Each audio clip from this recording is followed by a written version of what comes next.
साल 2020 में एक सवाल उठा, इतिहास का सबसे महान लीडर कौन है? और नतीजा चौंकाने वाला था।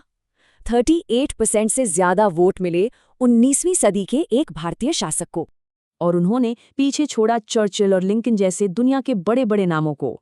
ये कहानी है सिख साम्राज्य के संस्थापक महाराजा रणजीत सिंह की।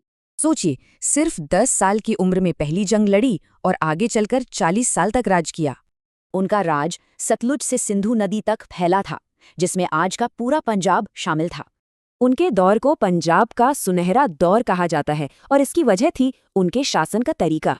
उनका साम्राज्य टिका था सहिष्णुता, खुलेपन और सबसे बढ़कर काबिलियत के उसूलों पर। मतलब चाहे हिंदू हो या मुसलमान, काबिलियत के दम पर बड़े बड़े पद दिए जाते थे। वे एक धर्मनिष्ठ सिख थे, पर ताज कभी नहीं पहना। ईश्वर के सामने सब बराबर जो हैं। बचपन में चेचक से एक आंख की रोशनी चली गई, पर उनके व्यक्तित्व का तेज कुछ और ही था। उनके विदेश मंत्री ने तो कहा था कि उनके चेहरे का तेज इतना था कि कोई नजर नहीं मिला पाता था। मजे की बात यह है कि वो पढ़ लिख नहीं सकते थे, पर उनकी याददाश्त और रणनीति का कोई जवाब नहीं था। कहते हैं अपने प्यारे घोड़े लैली के लिए वो 12,000 सैनिक तक कुर्बान करने को तैयार थे।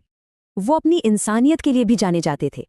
उनके राज में किसी को मौत की सजा नहीं दी गई, लेकिन उनकी सबसे बड़ी और स्थायी विरासत थी हरमंदिर साहिब का सौंदर्यीकरण। उन्होंने ही इसे संगमरमर और सोने से मढ़वाया और नाम दिया स्वर्ण मंदिर। और आज सदियों बाद भी उनकी विरासत पूरी दुनिया में जिंदा है। उनका धर्मनिरपेक्ष शासन और एकता का संदेश शायद आज की दुनिया को इसी की सबसे ज्यादा जरूरत है।